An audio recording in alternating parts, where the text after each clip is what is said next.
Halo semuanya, balik lagi di Ngeriin Official. Pernah nggak sih kamu ngerasa udah sedekah banyak banget, tapi kok hidup rasanya makin berat? Atau jangan-jangan sedekah yang selama ini kita banggakan itu justru nggak bernilai apa-apa di mata Allah? Buka mata hati kita, karena ternyata ada 6 tanda kalau sedekah kita itu ditolak. Bukan nakut-nakutin ya, tapi ini biar kita nggak rugi 2 kali. Udah keluar duit, tapi nggak dapat pahala. Tanda yang pertama, dan ini yang paling sering kejadian, yaitu ria atau pamer. Gini nih, bayangin deh, kita ngasih bantuan, tapi fokus utamanya malah nyari angle kamera yang pas. Hati kita lebih seneng pas lihat jumlah like dan komentar pujian daripada senyum orang yang kita bantu. Kalau niatnya udah buat dipuji manusia, ya udah, pahalanya cuma dapat pujian itu aja, habis di dunia. Terus yang kedua, ada istilah namanya alman, alias suka mengungkit-ungkit pemberian. Pernah dengar kata-kata kayak, coba kalau dulu nggak aku bantu, kamu nggak bakal jadi orang. Nah, satu kalimat itu aja udah cukup buat ngebakar habis semua pahala sedekah kita yang bergunung-gunung. Sedekah itu harusnya bikin orang tenang, bukan malah bikin mereka merasa terhina karena omongan kita. Tanda ketiga ini lebih ngeri lagi, yaitu sedekah dari harta yang haram. Ibaratnya kayak kita nyuci baju pakai air selokan, nggak bakal bersih, malah makin kotor. Mau nyumbang ke masjid atau panti asuhan pakai hasil nipu atau korupsi. Allah nggak butuh itu.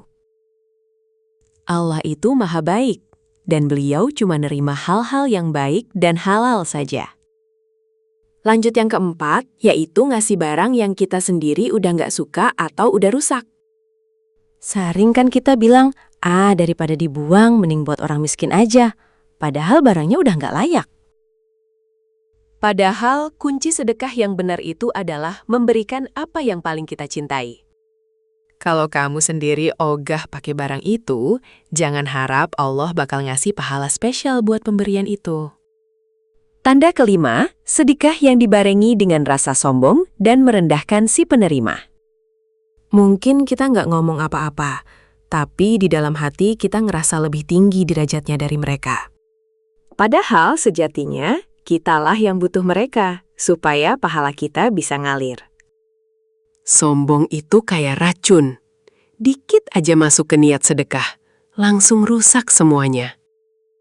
Nah, yang terakhir dan sering banget dilupakan, sedekah tapi melalaikan kewajiban utama.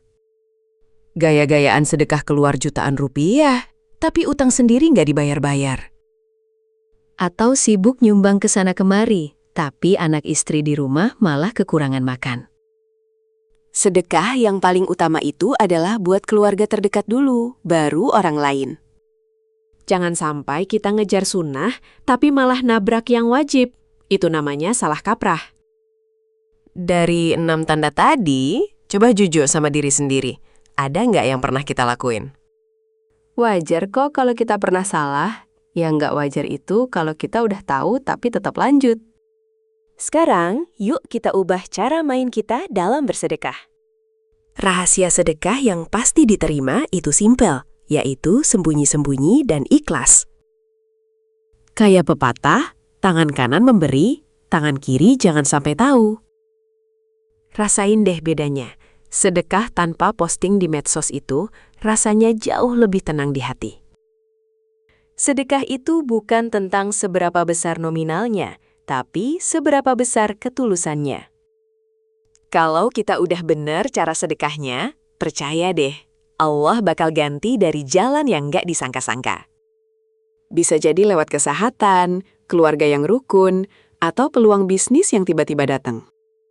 Buat kalian yang ngerasa video ini bermanfaat, jangan lupa klik tombol like-nya ya.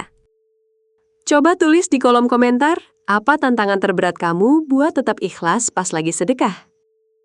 Share juga video ini ke teman-teman atau grup keluarga kalian, siapa tahu mereka butuh pengingat ini. Dan pastinya, subscribe ke Ngeriin Official biar nggak ketinggalan konten-konten yang bikin kita makin sadar. Makasih udah nonton sampai habis. Semoga sedekah kita semua diterima oleh Allah SWT. Sampai jumpa di video berikutnya. Tetap rendah hati dan teruslah berbagi.